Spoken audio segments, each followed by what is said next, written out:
Hello, good evening. This is day 22 of The Woman Called You Do Over January. And that's where we've been, 31 days to declutter and deconstruct the mind to gain clarity. So today we'll be doing part 2 of How Do I Gain Mental Clarity. Day 21, we started with the part 1. But like I always do, I try to just quickly, as a prelude, explain what the Woman Called You is all about. We're simply a platform of women who are committed, to inspiring change through personal growth. Like I always say, every day, you simply can't give what you don't have. So this 31 days do over January is just simply, to prepare ourselves for the year ahead, clearing our minds, decluttering our minds of all those things that would otherwise just, make our mental state all jumbled up. We've gone through quite a lot in the past 21 days, and my sincere desire is that somebody would have been able to take away something thus far. So today for part 2 of how do I gain mental clarity, we'll just jump straight into it. Like I said, when I started talking about mental clarity, day 20, yes, I just let us know right out of the gate that you don't just expect clarity to happen for you magically. Like I said, if there's anybody watching who has, a decent level of mental clarity, or you think when it comes to mental clarity, at least on a scale of 1 to 10, you're seeing yourself as an 8, 9, well, all good for you. So for people who are struggling with mental clarity, who lack mental clarity, this day 21 and day 22 just right up your alley, and I hope you can gain something out of it. So like I said, you don't have to wait to get it, magically. You can't just expect it to enter into your life magically. You have to work towards it. You have to create, what you want. And that's what we'll be discussing today. We said quite a lot for day 21, your passion statements and all of that. You can always revisit it here on Facebook or on YouTube. So, one of the things we're going to be discussing today, as one of the ways you can gain mental clarity, you know, you must understand, like I've said over and over in the past couple of weeks, that you are responsible for your life. You must take full responsibility. And in this case, you must take full responsibility for creating clarity and taking every possible positive action for your life. And one of the things you need to do, I've been talking about toxicity over and over again. I'm sure I'm beginning to sound like a broken record. But the truth is, if you want to gain mental clarity, you must decide to begin to remove yourself from any external influences that pull you down and drain your energy. It is very, very important. You must decide that, you see, insofar as you've made up your mind to gain mental clarity, everything that causes you stress, everything that is toxic in all ramifications, you must get it out of your life. You must decide that, see, I don't want this thing. It can be abuse, it can be a habit, it can be a nuance, anything that you know, will pull you down and drain your energy. Some of us, it's even people. Some people can drain your energy. And especially if you're that person who is always eager to please, always wanting to say yes to people, it can be draining. It can be draining, you know. And yesterday I talked about working on your daily goals. I also talked about mentorship, which is so, so, so, so important, you know. And besides just being important, mentorship and all those things I talked about. Remember the other day when I was talking about emotional intelligence, I said it's different from intelligence quotient, and that emotional intelligence, your numbers, are not static. Your numbers can just undulate. It's not like IQ, whereby when you have 195 IQ, it's there. But your emotional intelligence quotient, your EQ, it can go up, it can go down. And at times when you have very, very clear mental clarity, when you have mental clarity, your EQ is usually very high. It's at a higher side. But when your mental clarity is low, it can come low. But where you are totally lacking in mental clarity, your numbers will be far below anything anybody can imagine, So for you to have mental clarity, you must understand what emotional intelligence is. You must work towards enhancing your emotional intelligence, because when you can understand what your feelings are, your behavior, you understand your behavior better, you know what your triggers are, you'll see that what I said when I started, removing everything that can be counteractive, to your progress, it will be easy for you to deal with those things that cause internal conflict. Because usually external conflict just doesn't affect you so brashly as would internal conflicts. So we're able to understand the level of your emotional intelligence. When you're able to enhance it, you will see that you will begin to deal with those things that would otherwise, just bring this dark cloud over your feelings, over how you deal with things. Because I tell you, if we're not able to deal with those things that cause internal conflict, it affects our mental clarity. You can't have mental clarity when you have feelings of depression. You are combating this, feelings of dejection and things like that. So when we're able to understand what our inner conflicts are, our internal conflicts, and deal with them, then we're well on our way to gaining mental clarity.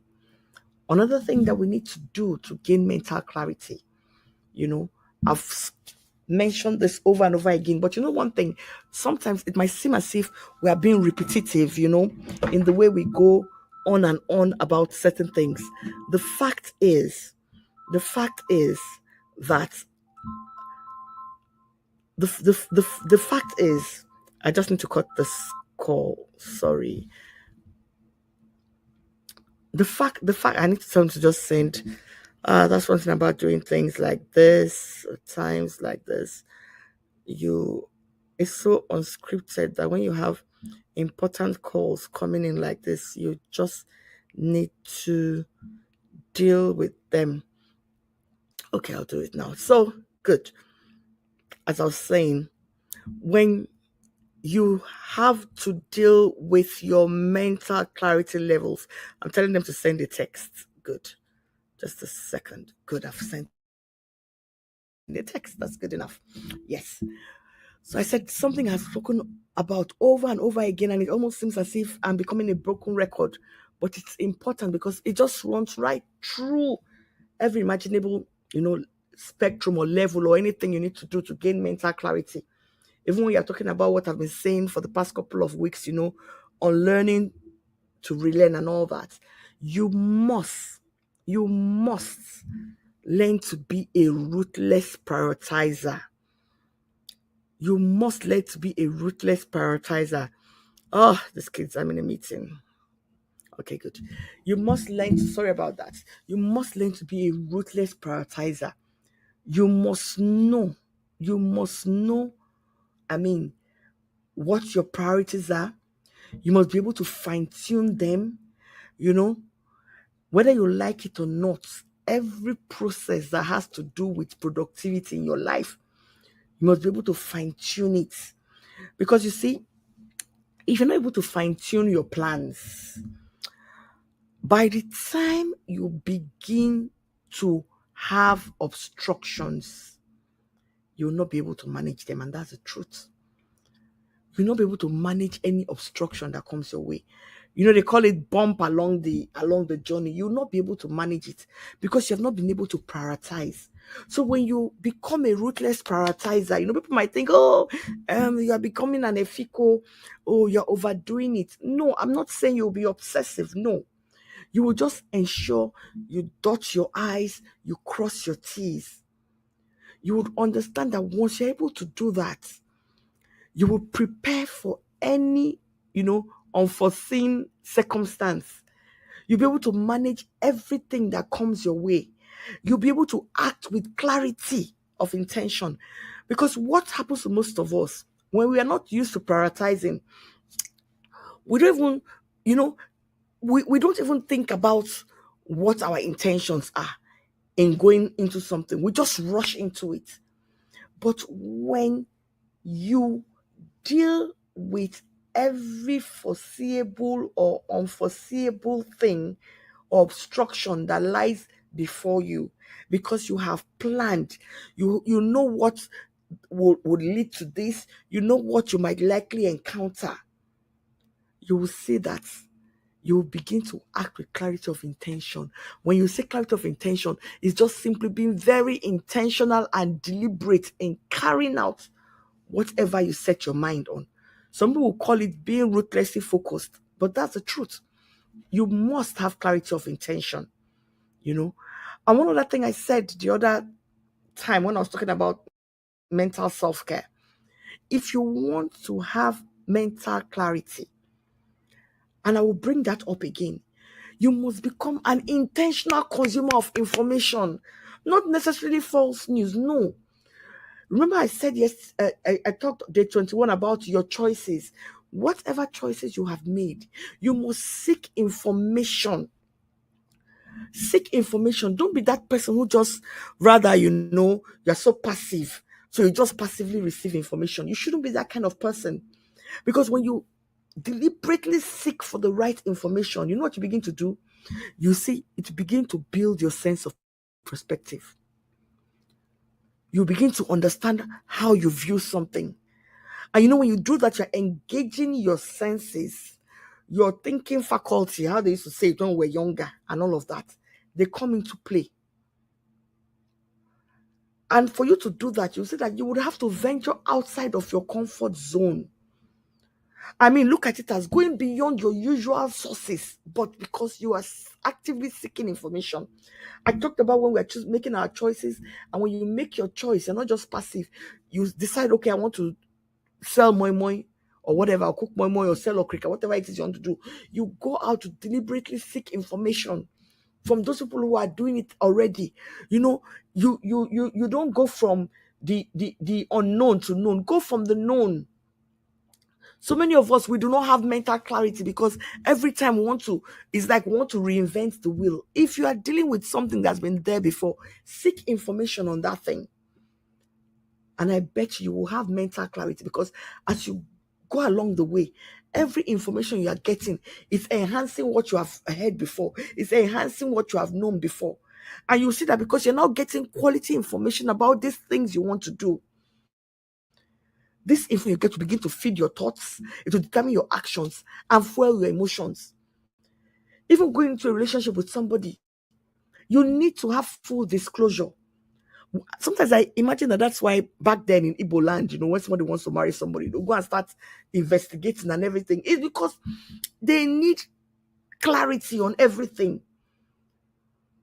So for anything you want to do, be an intentional consumer of information. Like I said, it's not false news. Oh, you see, when you get the right information, you have the right set of tools to walk through anything you're dealing with. Another way you can get mental clarity, learn to talk through things with people. Talk through things with people. When you talk through things with people, the right people, understand, the right people, not just anybody. When you talk through things with people, they say a problem, how do people, they say a problem shared is a problem halved. And that's the truth. A problem shared is a problem halved. When you begin to, seek out the right set of people to talk to, when you begin to verbalize your thoughts, not just your thoughts, your intentions, everything, you begin to verbalize them. You're speaking with somebody, you see that those things that would otherwise have caused you, great mental stress. There is somebody who, when you talk with the person and everything, I tell you, your understanding begins to get clearer. Your perspective begins to improve. You begin to everything just begins to make sense.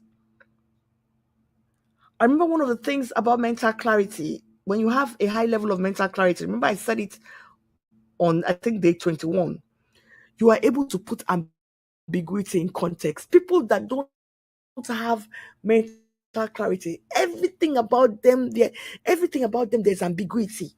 There is no clear-cut direction in whatever it is they are doing. So you see, that's one of the things, when you're able to talk through, to walk things through. They call it talking through to walk things through. When you're able to talk through to walk things through, you'll see that everything begins to fall into place. And I'm sure there's nobody here who doesn't desire for things to fall into place. There is nobody who is listening who doesn't desire for things to fall into place.